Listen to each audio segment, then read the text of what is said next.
ঢেঁড়স দিয়ে যে এত মজার টেস্টি নাস্তা তৈরি করা যায় আপনারা ভাবতেও পারবেন না বন্ধুরা। জীবনে যদি একবারও এই নাস্তাটি না খেয়ে থাকেন তাহলে জীবনে অনেক কিছু মিস করে গেছেন।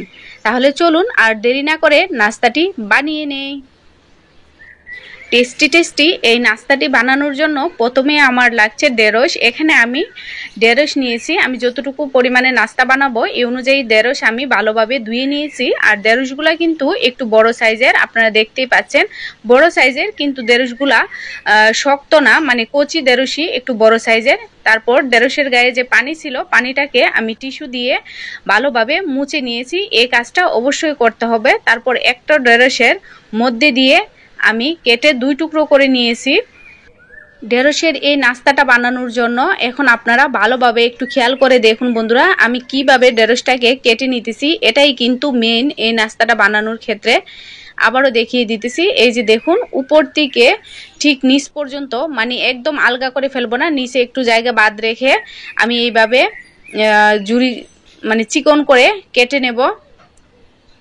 আবারও দেখিয়ে দিতেছি বন্ধুরা, এটা আপনারা দেখে বুঝে নিতে হবে, এখানে বলে বুঝিয়ে দেওয়ার মতো কিছু নাই। এই যে দেখুন যতটা সম্ভব একদম চিকন চিকন করে এই ঢেঁড়সটাকে কেটে নিতে হবে, তারপরে একটা ফুলের মতো সুন্দরভাবে সরে যাবে। এই যে আরও একটা কেটে দেখিয়ে দিতেছি, আপনি একটু ভালোভাবে খেয়াল করুন। আশা করি যে কেউ 1-2 বার দেখলেই পেরে যাবেন ঢেঁড়সটা কাটা। এই যে, আর এই যে বুটার দিকের কিছুটা অংশ আমি ফেলে দিতেছি। ঠিক একইভাবে সবগুলা ঢেঁড়স কেটে নিয়ে ফিরে আসছি বন্ধুরা। এই যে দেখুন বন্ধুরা, আমি বটি দিয়ে সবগুলা ঢেঁড়সকে চিকন চিকন করে এরকমভাবে কেটে নিয়েছি। আপনারা আপনাদের সুবিধা মতো বটি অথবা ছুরি দিয়ে কেটে নিতে পারেন। আমি আবার ছুরি দিয়ে তেমন একটা সুবিধা করতে পারি না, আপনারা দেখে নিশ্চয়ই বুঝতে পেরেছেন। এই জন্য আমি আমার সুবিধা মতো বটি দিয়ে কেটে নিয়েছি। এই যে দেখুন ঢেঁড়সগুলো কাটার পর কিরকম সুন্দর ফুলের মতো দেখতে হয়ে গেছে। এই পর্যায়ে একটা কথা বলে রাখি, মানে ঢেঁড়সের ভিতরে যে বিচিগুলো আছে বিচিগুলাকে এক্সট্রা করে ফেলে দিতে হবে না, মানে এগুলা কাটাকাটি করতে যায় যতটুকু পড়ে যায় এতটুকু পড়ে যাবে, আর বাকি সবগুলা বিচি কিন্তু থেকে যাবে। এই যে আরেকটা কথা এ পর্যায়ে উল্লেখ্য যে আপনারা ঢেঁড়সটা কাটার পর ঢেঁড়সটাকে ধুতে যাবেন না, কাটার আগে 2-3 বার 4 বার ভালোভাবে ধুয়ে নেবেন। এখন চলে যাব ঢেঁড়সের নাস্তাটা বানানোর জন্য পরবর্তী স্টেপে। এখানে আমি প্রথমে একটি মিক্সিং বোলে নিয়ে নিলাম বেসনটা আমি এখানে 1 কাপের মতো নিয়েছি, মেজারমেন্ট কাপে 1 কাপ বেসনের সাথে এখানে আমি 4 টেবিল চামচ কর্নফ্লাওয়ার দিয়ে দিলাম। আপনাদের হাতের কাছে কর্নফ্লাওয়ার না থাকলে আপনারা চালের গুঁড়াও দিয়ে দিতে পারেন, তবে কর্নফ্লাওয়ারটা দিলে নাস্তাটা খেতে বেশি ভালো লাগে। আর এখানে দিয়ে দিলাম হলুদের গুঁড়া, মরিচের গুঁড়া, ধনিয়ার গুঁড়া, আর একটু ভাজা জিরার গুঁড়া, আর পরিমাণ মতো লবণ। আপনারা চাইলে এখানে একটু গরম মশলা গুঁড়াও দিতে পারেন। দেওয়ার পর শুকনো উপকরণগুলো ভালোভাবে এখানে আমি বেসন এবং কর্নফ্লাওয়ারের সাথে মিশিয়ে নিলাম। এ পর্যায়ে এখানে আমি আরও একটি জিনিস অ্যাড করে দেব, সেটা হলো খাবারের সোডা বা বেকিং সোডা, সামান্য একটু 1 টেবিল চামচের 4 ভাগের 1 ভাগ, আর দিয়ে দিলাম 1 টেবিল চামচের মতো আদা রসুন বাটা। এখন অল্প অল্প পানি দিয়ে আমি এই মিশ্রণটা তৈরি করে নেব, একবারে বেশি পানি দিব না, অল্প অল্প করে পানি দিয়ে তৈরি করে নেব। এই নাস্তাটা বানানোর জন্য এই ছোটো ছোটো টিপসগুলা আপনারা অবশ্যই ফলো করবেন।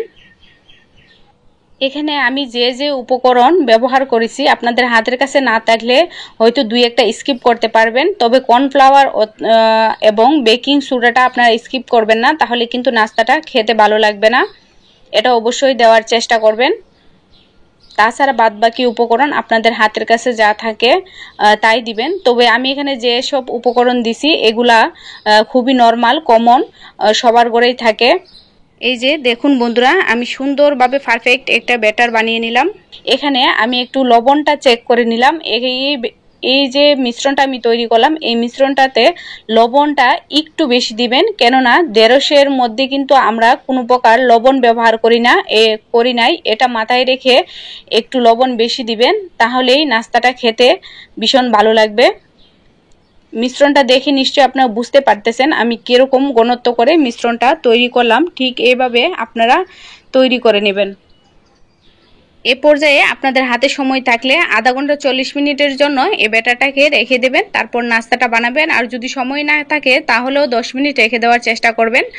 তারপর এই নাস্তাটাতে আমি আগে যে ঢেঁড়সগুলো কেটে রেখেছিলাম এই ঢেঁড়সগুলোকে কীভাবে চুবিয়ে নিতেছি এটা একটু খেয়াল করে দেখুন। ভালোভাবে ঢেঁড়সের ভিতরেও যেন এই ব্যাটারটা ঢুকে, এইভাবে চুবিয়ে নেবেন। চুবিয়ে নেওয়ার পর একটু হাতের মধ্যে কয়েক সেকেন্ড রেখে দেবেন, এতে করে এর মধ্যে এক্সট্রা যে ব্যাটারটা লেগে থাকবে সেই ব্যাটারটা পড়ে যাবে। আপনারা আবারও একটু খেয়াল করে দেখুন বন্ধুরা, এই কাজটা কিন্তু অবশ্যই করতে হবে। যদি আপনাদের ব্যাটারটা একটু ঘন হয় বা পড়তে দেরি হচ্ছে, আপনাদের তাড়া আছে, তখন এভাবে একটু জাকিয়ে ফেলে দেবেন। মানে পুরো যে গায়ে যে ব্যাটারটা লেগে থাকবে এই অবস্থায় কিন্তু ভাজা যাবে না। আরও একবার আমি আপনাদেরকে দেখিয়ে দিতেছি। এই যে দেখুন, ঠিক এইভাবে আপনারা ব্যাটারটা ঢেঁড়সের গায়ে লাগিয়ে নেবেন। লাগিয়ে নেওয়ার পর এই যে দেখুন, এভাবে কয়েক সেকেন্ড ধরে রাখার পর দেখবেন এক্সট্রা ব্যাটারটা পড়ে যাবে। এই যে ঠিক এইভাবেই করে নেবেন। এই পর্যায়ে নাস্তাগুলো ভাজার জন্য আমি চলে আসলাম চুলায়। একটি প্যানে আগে থেকে আমি তেল বসিয়ে রেখেছিলাম। তেলটা গরম হয়ে গেছে। গরম হয়ে যাওয়ার পর এখন আপনারা একটু দেখেন, আমি যেভাবে আপনাদেরকে দেখালাম ঠিক সেইভাবে এখানে আপনারা নাস্তাগুলো দিয়ে দিবেন। আমি প্রথমে যেভাবে খারাপভাবে দিলাম, আপনারা চাইলে ঠিক এভাবেও দিতে পারেন, বা এখন যেভাবে দেখাবো ঠিক এভাবেও দিতে পারেন। এই যে আমি দুইভাবে আপনাদেরকে বেজে দেখিয়ে দিতেছি, আপনারা আপনাদের সুবিধা মতো বেজে নেবেন।